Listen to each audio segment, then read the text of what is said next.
Islam experienced a period of flourishing prosperity beginning in the 8th century, marked by an emphasis on knowledge and the development of the Middle East.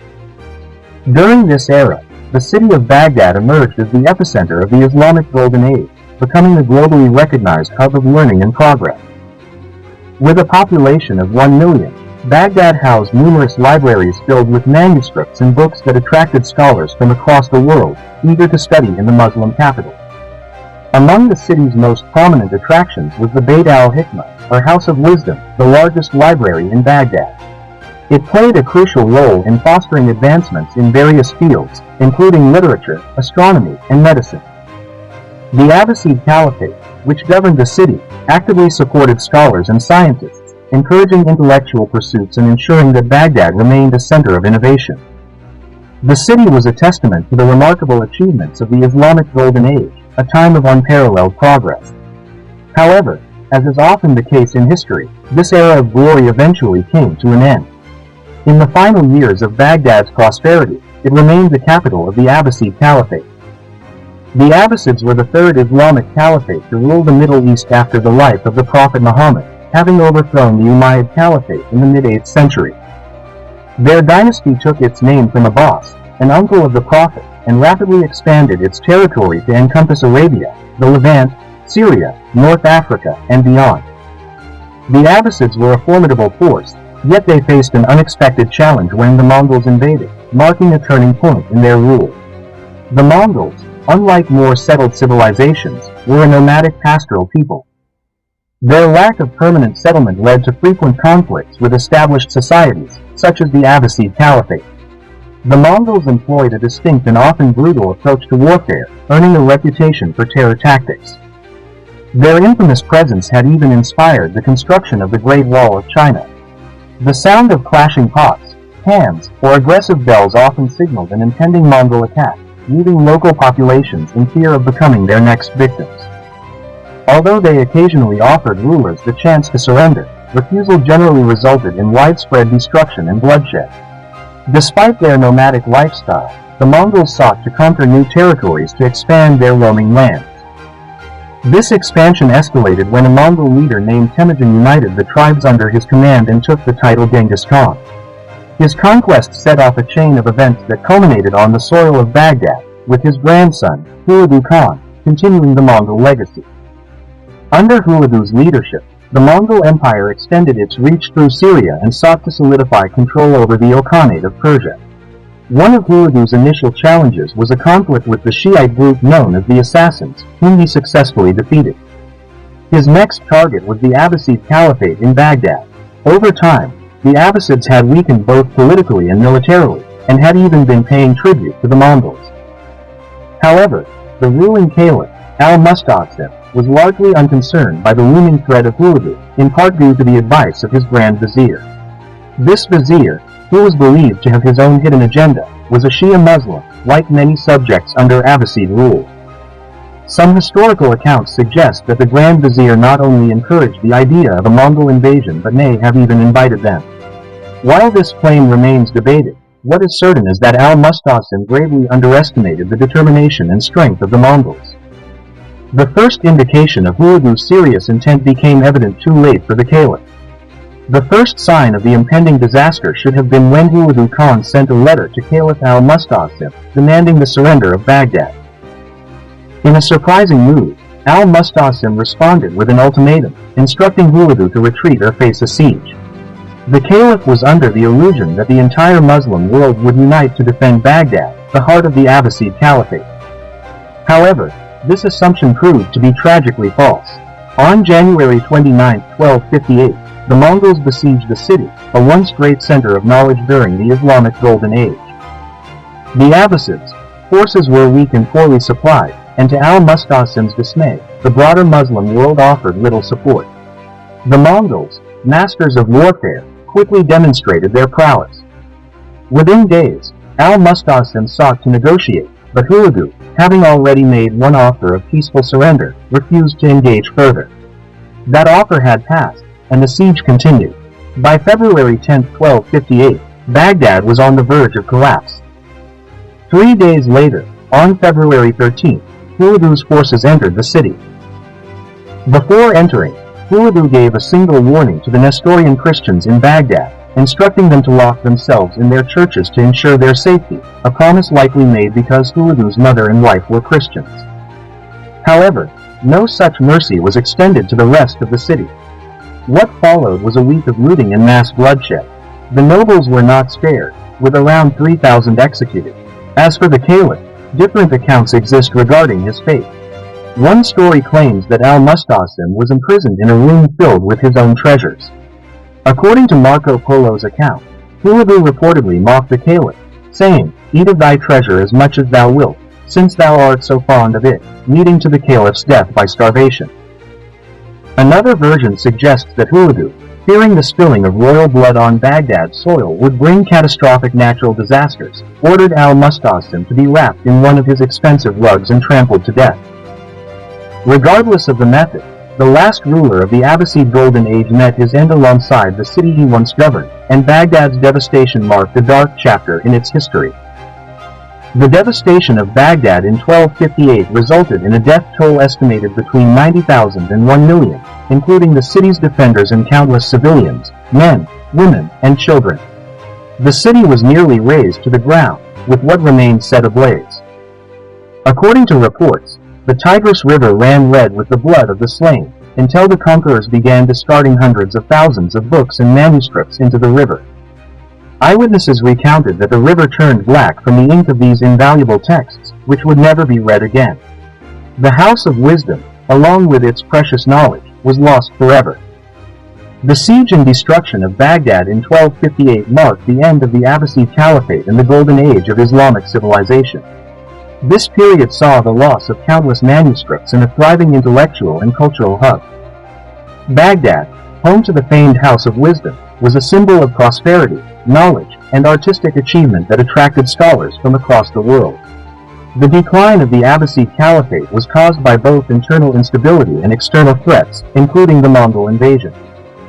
Hulagu Khan, grandson of Genghis Khan, led the assault on Baghdad, commanding a Mongol army of 200,000 soldiers. After a long campaign, Hulagu's forces reached Baghdad, where the city fell on January 10, 1258. What followed was a devastating massacre and plundering, with historical estimates of the death toll ranging widely. Baghdad was looted and burned for 40 days, and the caliph, along with hundreds of judges and civilians, was executed. The Mongol invasion destroyed much of Baghdad's infrastructure and marked a significant blow to the Muslim world. The Mongol Empire, however, was not a unified entity. Internal divisions began to surface, particularly after Berke Khan, leader of the Golden Horde and Hulagu's cousin, converted to Islam. Berke Khan's conversion marked a pivotal moment in both Mongol and Islamic history, as he became the first Mongol ruler to embrace Islam and officially establish it within his realm. His conversion created a rift within the Mongol leadership, leading to conflicts between Berke's Golden Horde and Hulagu's Ilkhanate. Berke Khan's conversion to Islam may have been influenced by multiple factors, including interactions with Muslim merchants and the teachings of Sufi mysticism. His opposition to Hulagu's campaign against Baghdad was driven by religious and political motivations. Despite their familial ties, Berke vehemently opposed the destruction of Baghdad and the execution of the caliph, expressing outrage at Hulagu's actions. This internal division eventually led to a civil war between the two Mongol factions, with Berke allying himself with the Mamluk Sultanate in Egypt, a staunch adversary of Hulagu. In 1262, the conflict between Berke and Hulagu escalated into open warfare, culminating in the Battle of the Tarik River. Berke's forces, led by Nogai Khan, dealt a decisive blow to Hulagu's army, forcing them to retreat across the Tarik River. Many of Hulagu's soldiers perished as the ice on the river broke during their retreat. This marked a significant victory for Berke and cemented the division within the Mongol Empire. The Mongols had initially been tolerant of different religions, allowing Islam, Buddhism, Nestorian Christianity, and traditional Mongol beliefs to coexist. However, the fragmentation of the empire after Mongol Khan's death in 1259 led to a series of civil wars and internal strife. Berke's conversion to Islam played a key role in the alignment of the Golden Horde with Islamic civilization, while Hulagu's Ilkhanate remained rooted in Mongol and Buddhist traditions. This division was further exacerbated by the alliance between Berke and the Mamluks, which resulted in the Mongol forces' defeat at the Battle of Ain Jalut in 1260, a turning point in the history of the Muslim world. Following the Mongol defeat at Ain Jalut, the Mamluks under Sultan Baybars sought to solidify their power in the region by forming an alliance with Berke Khan. This alliance was instrumental in curbing Hulagu's expansionist ambitions in the Levant and ensuring the survival of the Mamluk Sultanate as a powerful Islamic state. Berke and Baybars worked together to counter the Ilkhanate's influence, further widening the rift within the Mongol Empire. Despite their internal conflicts, the Mongols continued to exert significant influence over the Muslim world. The conversion of several Mongol rulers to Islam, starting with Berke Khan, ushered in a new era where Mongol governance began to reflect Islamic teachings. The adoption of Islam by Mongol leaders played a vital role in shaping the future of Islamic civilization, particularly in the regions controlled by the Golden Horde, the Chagatai Khanate, and the Ilkhanate. The political fragmentation of the Mongol Empire continued throughout the 13th century, with the empire eventually splitting into four major khanates: the Golden Horde, the Ilkhanate, the Chagatai Khanate, and the Yuan dynasty in China. Each of these khanates developed its own unique power structure and cultural practices, with religion playing a significant role in the development of these regions. The Golden Horde, under Berke's leadership, became a bastion of Islamic governance, while the Ilkhanate remained a center of Mongol and Buddhist influence. Hulagu's Ilkhanate, which controlled territories extending from Central Asia to the Middle East, played a significant role in the post-Baghdad era. Although Hulagu himself did not convert to Islam, many of his successors, such as Ghazan Khan, eventually embraced the faith. The Ilkhanate's rulers contributed to the flourishing of Islamic art, architecture, and scholarship, despite the destruction they had previously caused in the region. The fall of Baghdad shifted the center of Islamic power to the Mamluk Sultanate in Egypt, which emerged as the new leader of the Muslim world. The Mamluks preserved the legacy of the Abbasid Caliphate and continued to foster Islamic culture and scholarship. Meanwhile, the Golden Horde and the Ilkhanate, both ruled by Mongol descendants of Genghis Khan, played a significant role in shaping the future of the Muslim world. Their conversion to Islam and the subsequent establishment of Islamic governance in Central Asia and the Middle East marked a pivotal transformation in the history of the region. The conversion of the Mongol rulers to Islam signified the Mongol Empire's integration into the broader Islamic world. The descendants of Genghis Khan sought to rebuild what their ancestors had destroyed, contributing to the development of a new Islamic civilization in the post-Baghdad era. This period saw the rise of notable Islamic Mongol dynasties, including the Timurid Empire and the Safavid dynasty, which left a lasting impact on the history of the Muslim world. In conclusion, the siege of Baghdad and the subsequent fragmentation of the Mongol Empire marked a turning point in both Mongol and Islamic history. The destruction of Baghdad signaled the end of the Abbasid Caliphate and the Golden Age of Islamic civilization, but it also paved the way for the emergence of new Islamic powers.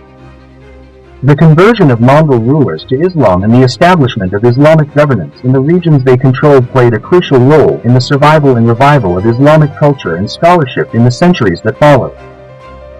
Historians have offered various explanations for the external factors that contributed to Baghdad's downfall, ranging from the Otrar incident, which marked the collapse of the Abbasids' final stronghold in Central Asia, to the conspiracy of al-Ghaini.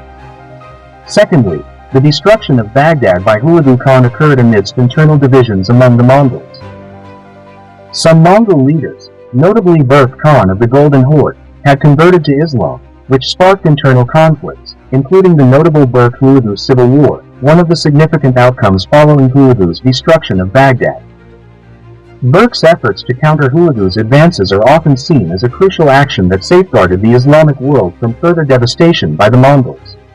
Lastly, the descendants of Genghis Khan in Central Asia eventually contributed to the revival of Islamic power in the region. This resurgence is marked by the establishment of the Islamic Mongol dynasty, which flourished after Baghdad's fall and achieved numerous successes.